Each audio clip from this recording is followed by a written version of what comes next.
bekumuntu abusive. Izinyo lami leli laphambili lihlephukile. Ngashaywa kuye.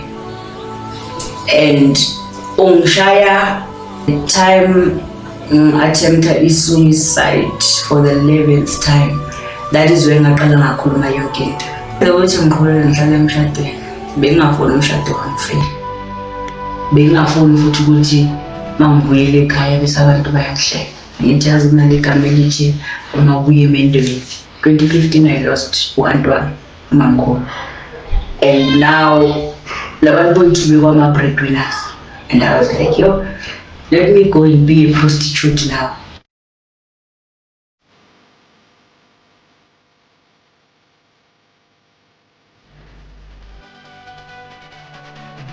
Nginibingelele ngiphinde namukele uhlelo lethu Untold Stories ngaphansi kwechannel iRumamanga TV. We are back with another episode.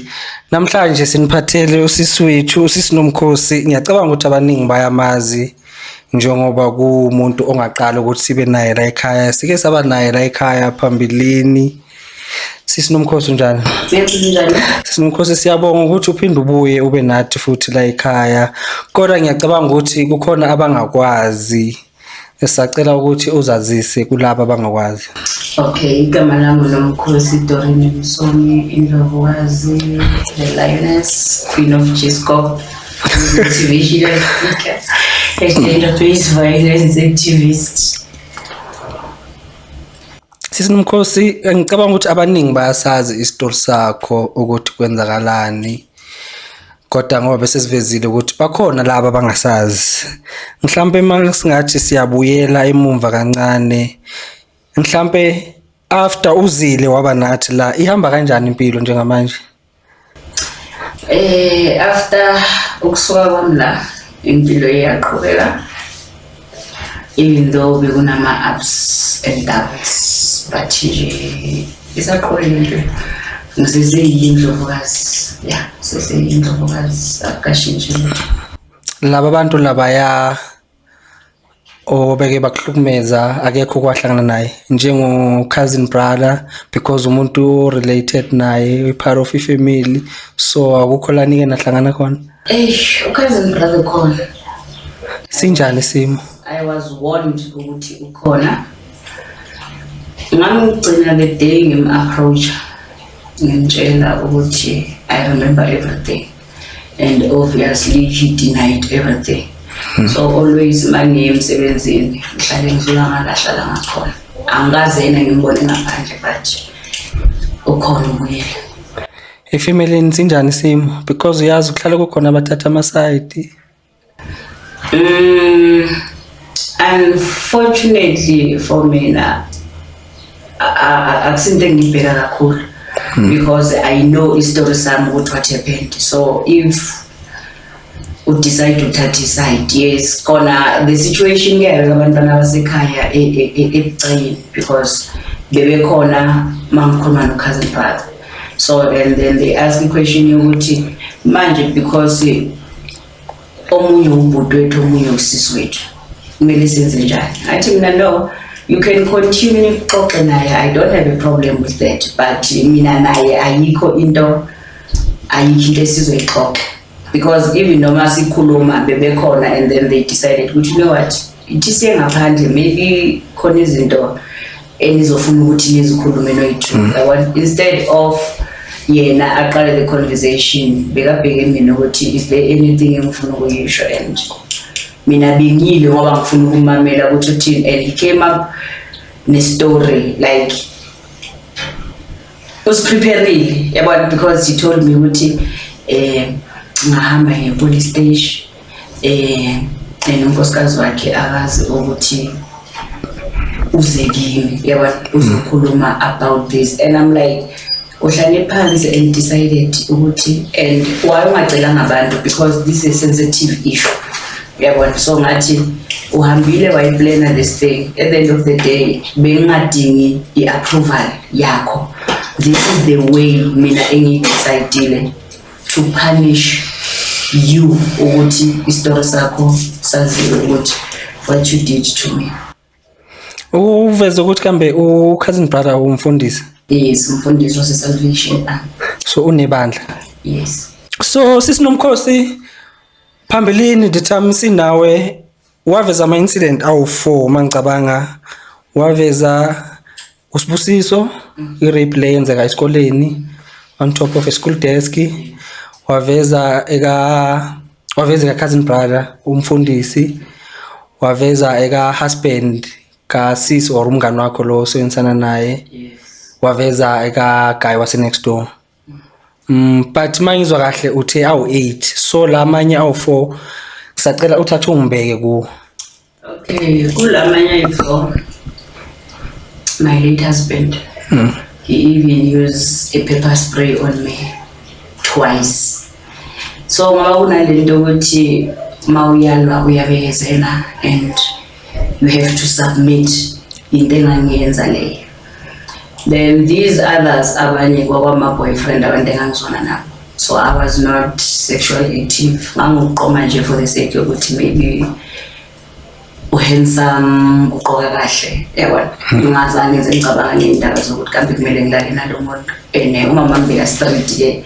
So I was thinking ukuthi what if ngilala nalo muntu and I become pregnant, yabona. So yes, ayenzeke kanjalo ke lawo marip. Unfortunately abanye lenye form angazi ngihlangane naye and ngiyazitshela into eyiwani ukuthi I can't keep on holding ukuthi maybe one day ngizohlangana nabo because maybe sebashone nokushona, but I'm happy nje kulaba abanye ukuthi ngikwazile ukuba confront angibatshela. Yes, even though all of them they've denied, especially these three ngokusibusiso yena ngamgcina ngalelo la, especially these three like bayiba deny everything, but ngazitshela ukuthi between mina nawe you know ukuthi what happened. Sisinomkhosi ngisacela uthathe ungibeke kule incident le ka husband wakho njengoba uvezile ukuthi bekakufutha nange pepper spray.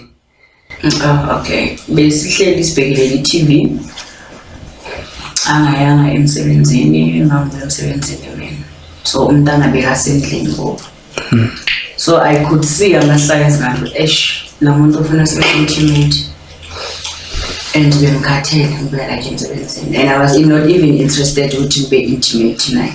So out of nowhere sihleli esofeni sibhekele i-TV, how amangibamba like no man ngeke ngikhathele.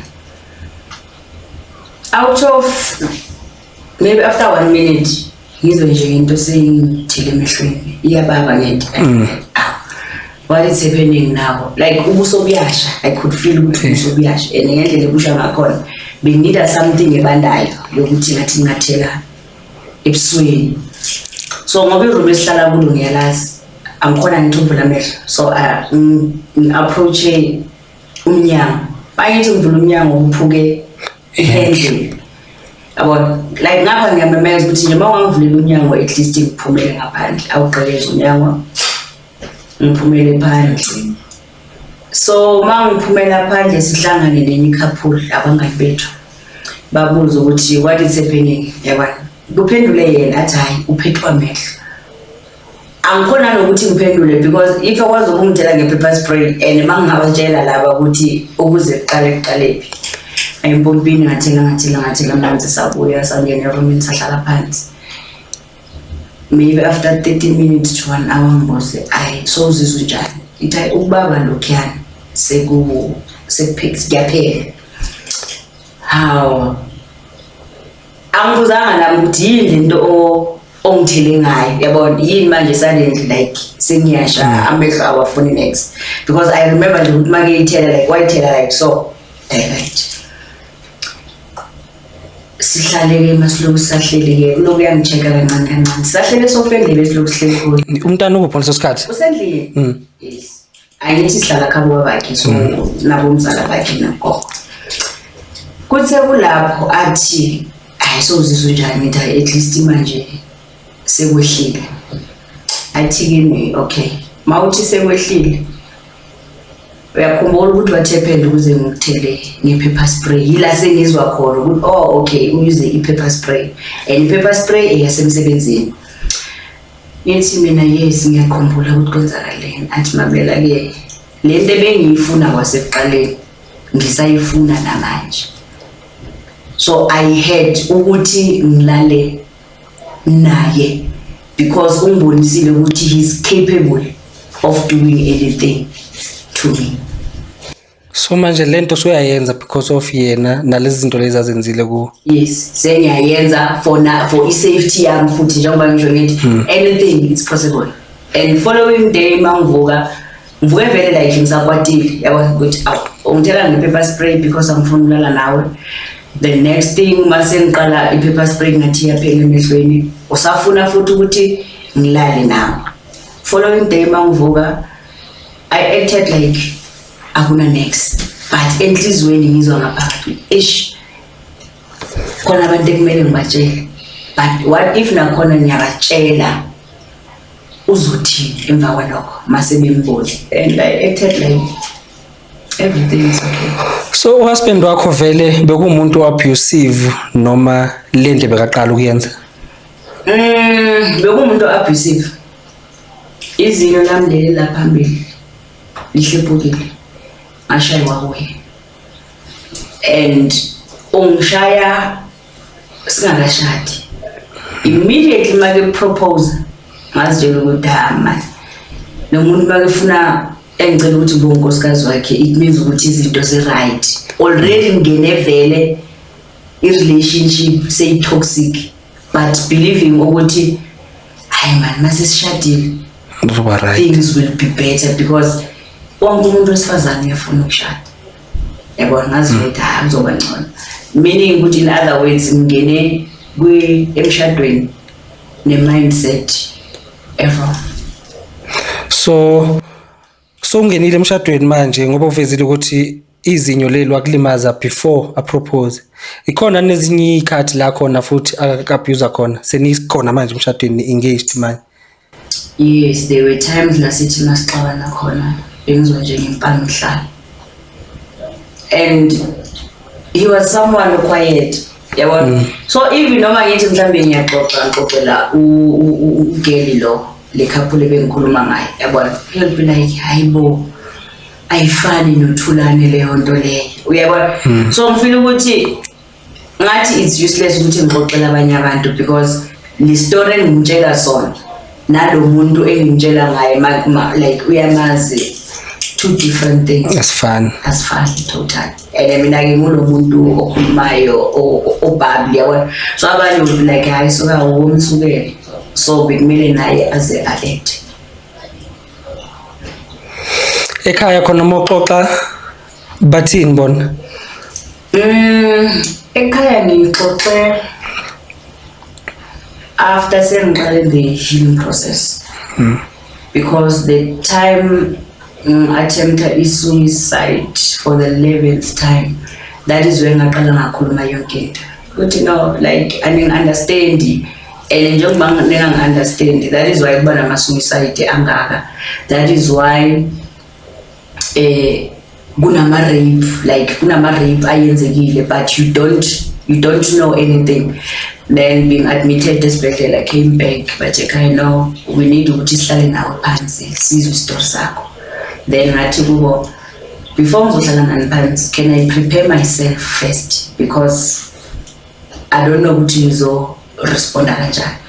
Then that is when ke sengibatshela ke no bekwenzakala izinto ezithile empilweni yami, and they said to me, especially when it comes to your late husband, besingaboni anything because besinokusuka kubo sihambe siyohlala ekhaya sivakashe for days yabona. I'll pretend like everything is okay, but deep down bengibona man ukuthi I'm not okay, because even at the time esaphila I wanted to motivate abantu and using my personal experience, but kunalento bengiholda back ukuthi lo muntu lona mase ngiqala ngikhuluma ukuthi umshado wethu uso or i-relationship yethu before kuba umshado iso uzobehave futhi abehave ngendlela.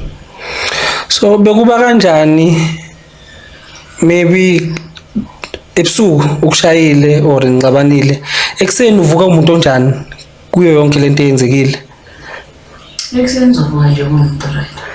Akukho ubonisa ukuyisola noma ukuxolisa? Ukuxolisa bekuba khona ngaleso sikhathi And remember ukuthi umuntu wesilisa makexolisa umuntu wesifazane, I think enye iphatsha ithina abantu besifazane siyi-enjoyayo. So kwenzela yonke into, mhlambe thelela amanzi endishini, agrabhe inyawo, we'll go out and buy something for you. We understand ukuthi uze calm down. Uyabona? So ngoba vele bengimthanda leyo angeke ngize ngiyiphike yawona. Okay, kwenzekile ilelo phutha lelo, like a mistake. But it takes quite much lokho usichubeka ngathi nawo manje. This is not a mistake manje, sekuyi-habit. Yabona, sekuyi-habit. So nami sengihlala ngi-aware ku-Ash. And because he was cheating, ne? So I would be like, Ash, njengoba aphumile ngathi bangamjabulisa la ekhona. Athi makebuya la, abuye ejabulile, because if he comes back depressed, nala endlini ukuzosho. So ukuhlumeze to the point yokuthi ufisa ukuthi akhona ukuthola injabulo ngaphandle makaphumile, ukuthi ezothi mayibuye endlini ibuye happy, so that i-situation izoba right endlini. Izoba right endlini. Ngicabanga ukuthi bese uhlumezeke kakhulu. Kakhulu. Yini into ebisakwenza ukuthi uqhubeke uhlale emshadweni? Ukuthi ngiqhubeke ngihlale emshadweni, bengingafuni umshado wami ufile. Bengingafuni futhi ukuthi mangibuyele ekhaya bese abantu bayangihleka. Ngithi yazi kunale gama elithi uma ubuye emendweni. And as much as abantu bangazi unomkhosi ukuthi unomkhosi umuntu onjani, yabo. Ngoba even noma abantu bethola the invitation yomshado, abanye they like, yo sifuna ukubona ukuthi uzolasta like emshadweni. Yabo. So I was trying ukuvala zonke lezo zinto lezo ukuthi ngingabuye emendweni, yabo. Umshado wami uzoba right. Naye mase kufikile kuye ukuthi ashintshe, like uzoshintsha, because he was younger than me, okay. 8 years. 8 years between. Yeah, 8 years between. So even noma sisathandana, we would be intimate 3 times a day or 5 times a day. Every day? Yes. Every day. Remember, we have breakfast, lunch, supper. No? Yes. There will be this one, yes, except. Yeah. There will be yasmin. There will be ntambama before emsebenzini. So sometimes there will be, I call it snacks. Breakfast, after maybe 1 hour or 2 hours, lunch. Something must happen. Lunchtime, after lunchtime, something must happen. Mangibuya emsebenzini, I need to prepare ukuthi ahambe aye emsebenzini.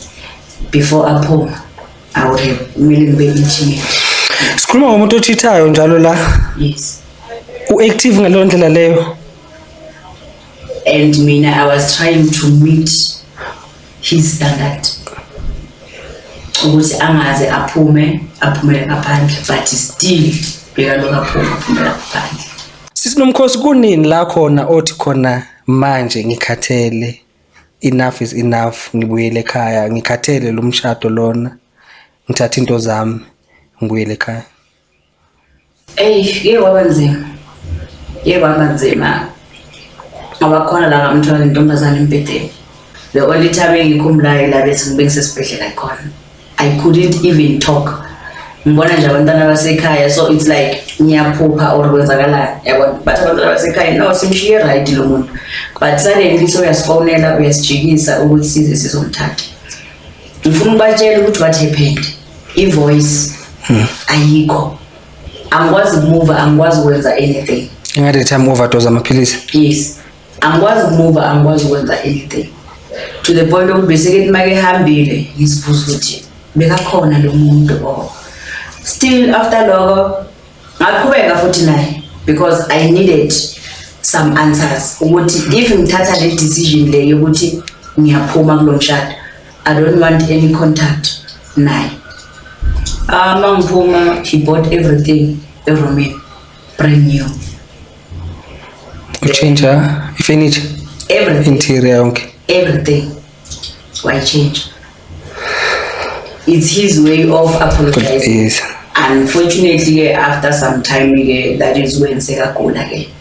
And uthema sekegula ngathi yey, high time ke manje, because we washaywa stroke. ngaba ne-kidney failure, ngaba ne-prostate cancer. So zonke lezi zinto zenzakala ngesikhathi esiyi-one. So sekadiphende kimi kahle kahle, noma efuna ukudla noma efuna ini, like sekadiphende kimi, yabona. And I'll be like, okay, so uyagula manje. Ngathatha i-ball pen nephepha ngathi cela ungipha ama-phone number abomamncane, angithi mina ngumamkhulu. Now uyagula, sonke kumele sidlale indima yethu. Laba abanye bekathitha nabo. Yes, and he couldn't until ke wagula ke and waze washona ke. Then that is when ke ngibona ukuthi no, okay fine, ushonile sikumele ngibile ekhaya. And even nakhona noma izongcwatshwa kwaba nje story nje school. So I didn't have any choice. I had to go to ngibuyele ekhaya because umuntu engiyengaye akasekho. Mhlambe masingathi siyakhumbula ngithi ukuthi the way yakuhlukumeze ngakhona and bese vele nawe usufisa ukuthi uhambe ubuyele ekhaya, kodwa inkinga bese ukuthi nawe ubhekelele igama lakho ukuthi abantu bazothini. The time sekagula, sekaphathwa izo zonke lezi zifo lezi, akukufikela ngane emqondweni wakho ukuthi uNkulunkulu uyamshaya ngalezi zonke lezi zinto akwenze zona? Ngeke wangifikela lokho, I don't wanna lie. Ngeke wangifikela to the point yokuthi ngize ngithi noma mama sekuthiwa ushonile, I was like, yo, I'm free. Uyabona, even though mang receive a message i-call yokuthi ushonile, I cried. And ngazibuza ukuthi ngikhalelani because lo muntu bekangihlukumeza and I couldn't talk about it, and lo muntu ugulile phambi kwami ngoba waze wazicelela ukuthi yabona manje sengigula kakhulu, akungcono, like I'm sure. Yabona khona it was a relief at some point. And I know ukuthi abanye abantu ngeke baze bayi understand lento. If awukaze vele ube in that situation, you won't understand it. You will understand it until uze ube kuleyo situation, to the point ukuthi after lokho he passed away 2014. 2015 I lost uAntwana umamkhulu, and now labantu bethu bekwama breadwinners, and I was like, yo, let me go and be a prostitute now. I've been raped too many times, bangangiphi imali, so manje imisebenzi ayikhethi ngihambe ngibe prostitute. I think that is when manje uNkulunkulu naye waqala wadlala iphathi yakhe ukuthi now we are taking a wrong direction and a wrong decision. Yeah, I struggled until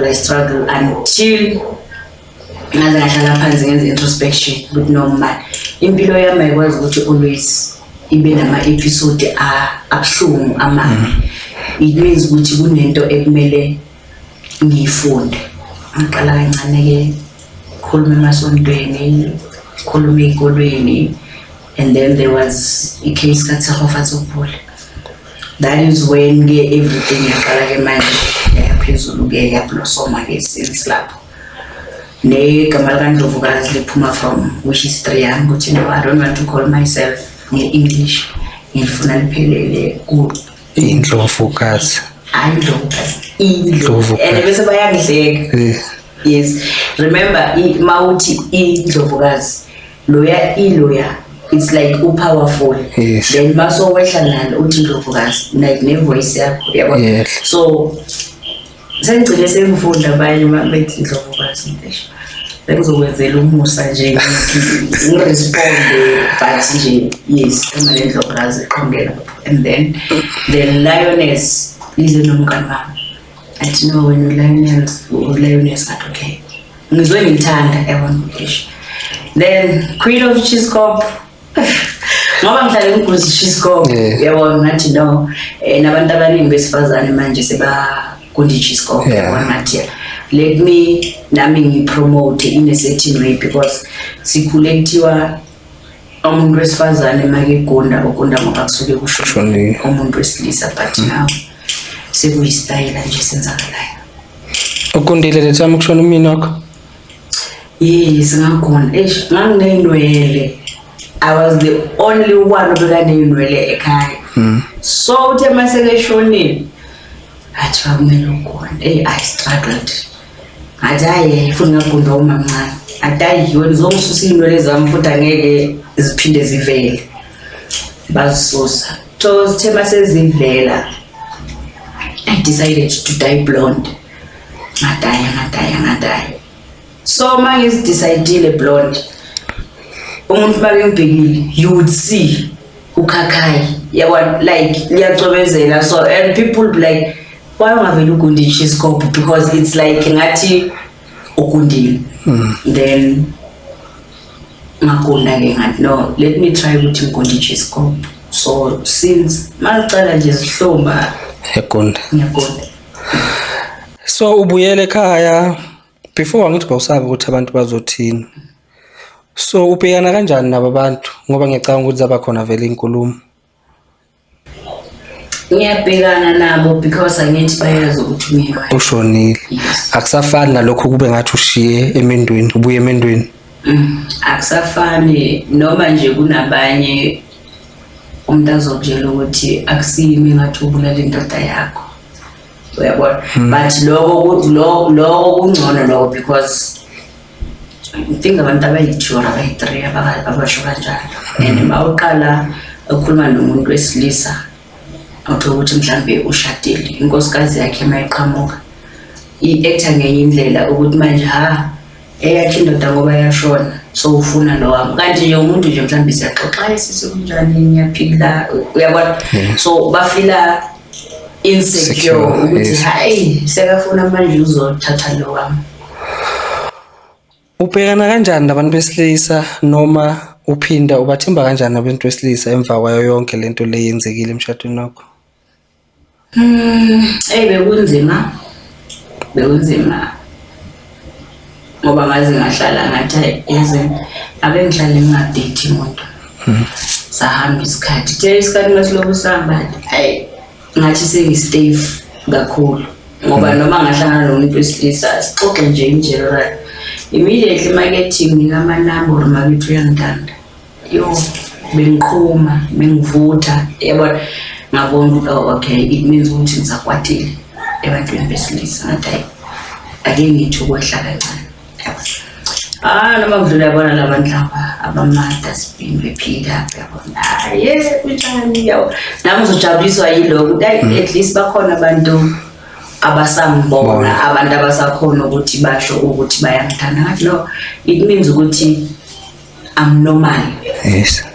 Ngenkathi ngithatha lesa sinqumo sokuthi thi ngihlale ngingadate it was because of kusesekhona ukukwata yabona but the moment ukukwata kwehlile I can talk nje nomuntu wesilisa sixoxe sibekane la sibekana khona.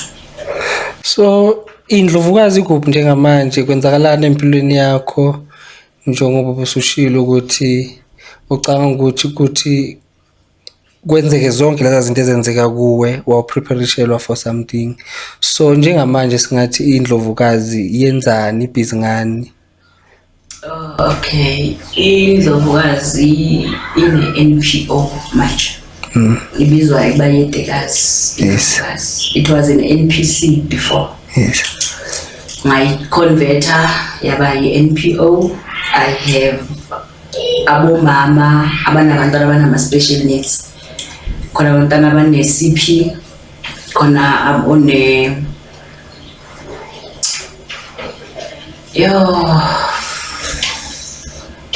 nagama lakhona lilahleka and lo mntana loyo she's surviving by God's grace.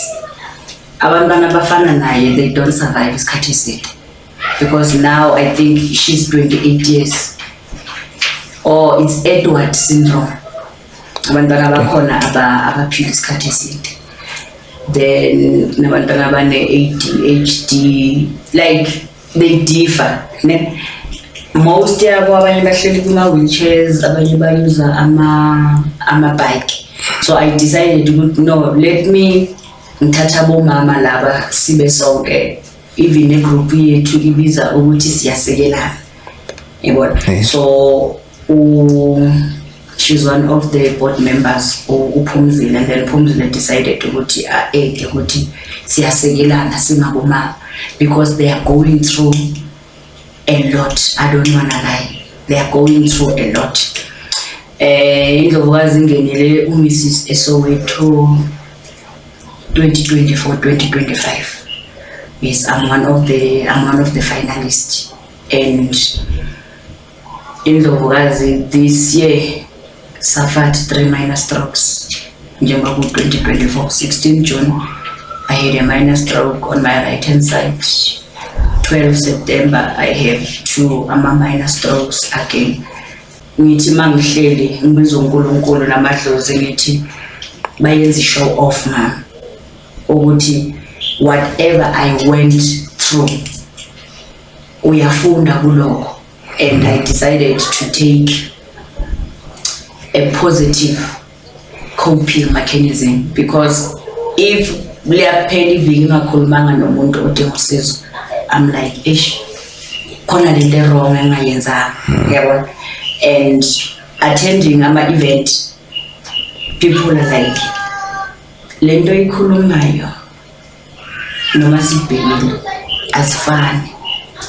Ngithi if I decided to take a negative coping mechanism, I don't think ukuthi ngabe ngisaphila today. So now mina ngifuna umuntu ozongimamela abone ukuthi no man, mina inkinga zami ngathi zincane, ezalo yamuntu zinkulu, kodwa nango uyakhona ukuthi aqhubeke aye phambili. And I always use this motto, change the changeable, because in this world about depression and about bipolar, it's because we focus on less and don't make also cause change, but focus on less or change the changeable. Then we NPO sifakeni substance abuse, rape victims. Ngiyabakhulisa ukuthi at the end of the day angasabi victim, abe survive as much as abanye bazobuza ukuthi but why are you not crying? Khalile isikhathi eside, like ngikhalile isikhathi eside. So now I'm like ngicela ukuphila impilo uNkulunkulu kade ngibekele yona, ngicela ukungaphili le mpilo le. Then teenage pregnancy, abantu abadala who are being abused. So the NPO, it's about that. Even though singabantu baningi sifuna uqeda nalento yokuthi abantwana bethu being discriminated, being called names. Yes. And society yethu ikwazi ukuba accept. Sometimes we're not talking about money when we talk about support. Ungibuze kunjani, how are you doing, umntana unjani, and asifune the shame word ukuthi mawubona umntana mhlambe ngimpusha ngebhaki awushame. And ngihlala ngitshela bomama labangithi I just wish one day we can go out see a mall nabantwana la sipusha abantwana bethu ungene e-shop, even though ungayanga uyothenga i-shop impahla, wenze we do window shopping, yes, uthathe uyolinganisa. And njengoba uhamba nomntwana, one yabantu abasebenza e-shop kumele akugadele umntwana and see ukuthi uzokhopha nani ukuthi akugadele umntwana. And we have restaurants abanga accommodate abantwana abanama special needs.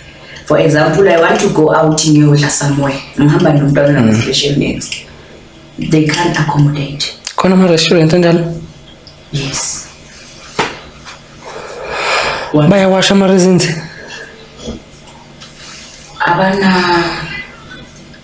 how can I put it, the itulo sinala abantwana abahlala eitulweni ezisipecial. Oh yes. Njengoba ngikhuluma amabhayiki is i-wheelchair but eyenziwe in a certain way, nembheda abantwana kumele alale kuyo makesekhaya, kumele alale embhedeni yabo, embhedeni yasesibhedlela uzokhona ukuthi sometimes uyimise. So yes, so these kids are struggling, I don't wanna lie.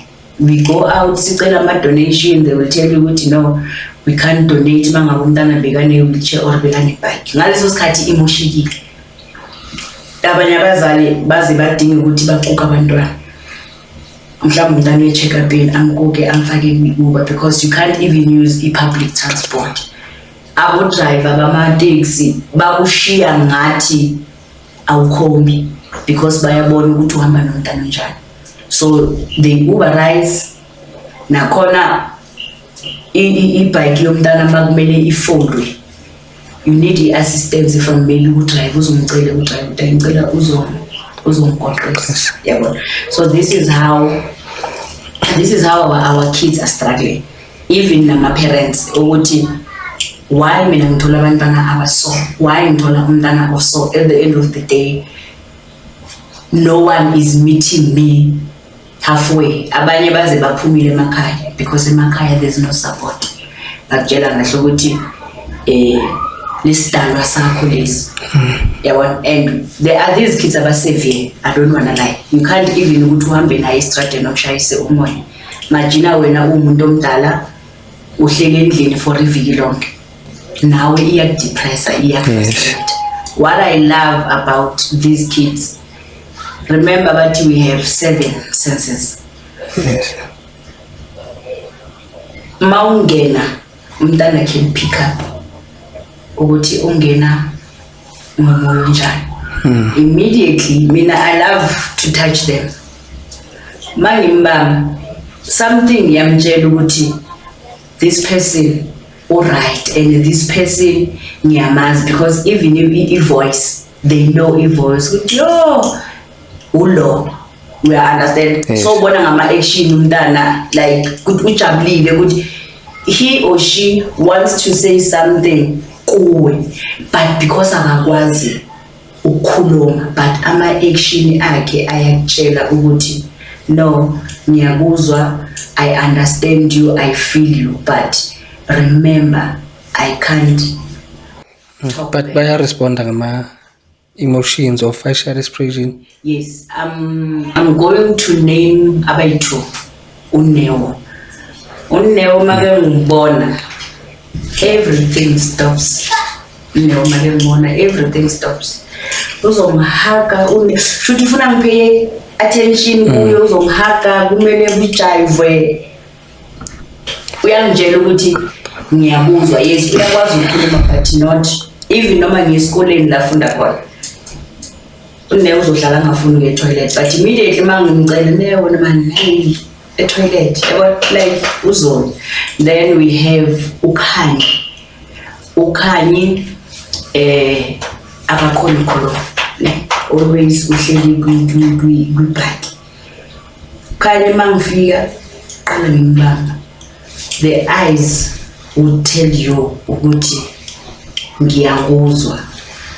Nokunyakaza akanyakazi kangako, but unyakaza kwakhe kuyakutshela ukuthi eish ngiyakuzwa yabona. And me being indlovukazi I'm like eish, if bekakwazi ukukhuluma ngabe uyarespond. Then we have abantwana abane these ones abane ADHD who are hyper, but siyakwazi ukuthi because there's medication angithi siyakwazi ukuthi no like come like owamnaye une ADHD yabona, but ayikho high kakhulu. Ngithi sinama stages. Yes, so esakhi stage ukule stage esila, but you can see because hearing problems, speech problem, he was born with a club foot, akakhona ukufunda, akakhona ukubhala, but mawubhekile he looks like me and you, but mentally right. Yes. So abanye abantu they believe ukuthi umuntu make physically disabled, that is when bakhona ukuthi bamthande bafune bamzwele, kanti even mentally yes, is something wrong.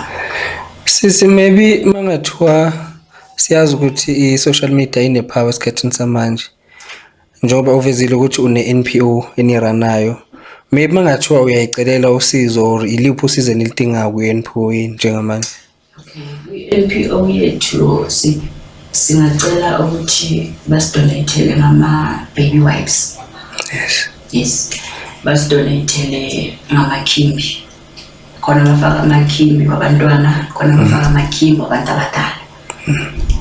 Sicele ama-noodles. Noodles. Oh yes. Sicele ama-blender because khona abantwana abangakwazi ukuphuma. Oh yes. So they have ukuthi abazali ba-blende ukudla kwabo. Ama-wheelchairs, amabhaki, toiletry, cosmetics. Remember these kids, they are physically disabled, but it doesn't mean that they don't need cosmetics, they don't need a toilet, they need it. Even we need sanitary towels, because abazali khona abazali abaphumile emakhaya. So this month yabantwana, they have to babhadale i-rent. Oh yes. We understand. They need to babhadale i-rent, they need to bathengele abantwana ukudla, they need to bathengele abantwana impahla zokugqoka. And these kids abanye, they are on a special diet. So ama-donations lawo esingawajabulela kakhulu. Ngibonile ukuthi ni busy ngathi ni modern njengamanje. Into ongoing noma i-competition isiphelile vele? It's an ongoing thing because 2022 ngangingenele and Mrs. Soweto, it's not a beauty pageant. Yes. It's a pageant. Eyabo mama abashadile, divorced, separated, engaged. Yazi masesi nabantwana sishadile siyazikhohlwa thina. So Mrs. Soweto ubuyisa i-self esteem yakho ukuthi girl, yes babheke labo babhekayo, but don't forget about yourself. Yes. Isiqubulo sakhona sithi, I think it's ama-pageant wonke, fixing each other's crown. Siyagowisha, we are going through a lot. Yes. So now Mrs. Soweto is a space for us ukuthi sihlangane singabomama sishare ama-ideas. Sesivala sisi, ngiyacabanga ukuthi bakhona ekhaya abangenaso isibindi noma amandla ukuthi bekwazi ukuthi bakhulume ngey'nkinga zabo. Nabanye ngiyacabanga ukuthi basaba ukuthi abantu bazothini, njengoba nawe ukwaveza ukuthi nawe bosaba ngaphambilini ukuthi abantu bazokujaja, abantu bazosho the way befuna ukusho ngakhona, because vele siyazi ukuthi abantu bazohlala bekhuluma. Mhlawumbe ungathini kulowo muntu loyo osahlezi enkingeni, nangeke ngithi osahlezi, angeke sifocus kakhulu emshadweni, but osesekuyo leyo nkinga leyo kodwa osabayo ukuphuma kuyo noma akanawo amandla okuphuma kuyo? Okay, engingakusho, find yourself first, make yourself happy, and be prepared ukuthi abantu they will always say something. Wenza kahle, they talk. Wenza kabi, they talk. Always abantu bahlala bejajana. Mina, I'm always available to each and everyone. They can search me with Facebook. Yes. Nomkhosi Msomi Indlovukazi. I always even post ama numbers am. Yes. Ukuthi whoever owish ukukhuluma nami can talk to me at any time. Akumelanga kube umuntu engimaziyo. Let's say ubona mpostile something and ukhona umuntu omaziyo okusha through that thing. We are calling as my phone numbers. You can call, you can WhatsApp. I cancel each and everyone. Umuntu engimaziyo nomuntu engamazi. It can be problem yomuntu omdala or umntwana, or you wish nje to vent about anything. Like I'm always so. Take your time before uzoheal. Ungathi ngoba ubone Indlovukazi ikhuluma and say ngifuna ukufana neNdlovukazi. No, ama-path ethu are not the same. Wena be yourself. Wazi ukuthi okay, if nento mhlawumbe ufuna ukuyibuza, you know ukuthi hey, ithi ngibuza lo yamuntu because dala eloku elapho le ndlela. And ayifuna umuntu oyiva, ifuna umuntu oqinile. Yeah, ifuna umuntu oqinile, ifuna umuntu onesibindi. Maybe iphi number bangakuthola kuyo abafisa ukuxhumana nawe? Okay, my number is 078 412 9036. 078 412 9036. Sinomkhosi, siyabonga kakhulu ukuthi uphinde uzivakashele futhi namhlanje.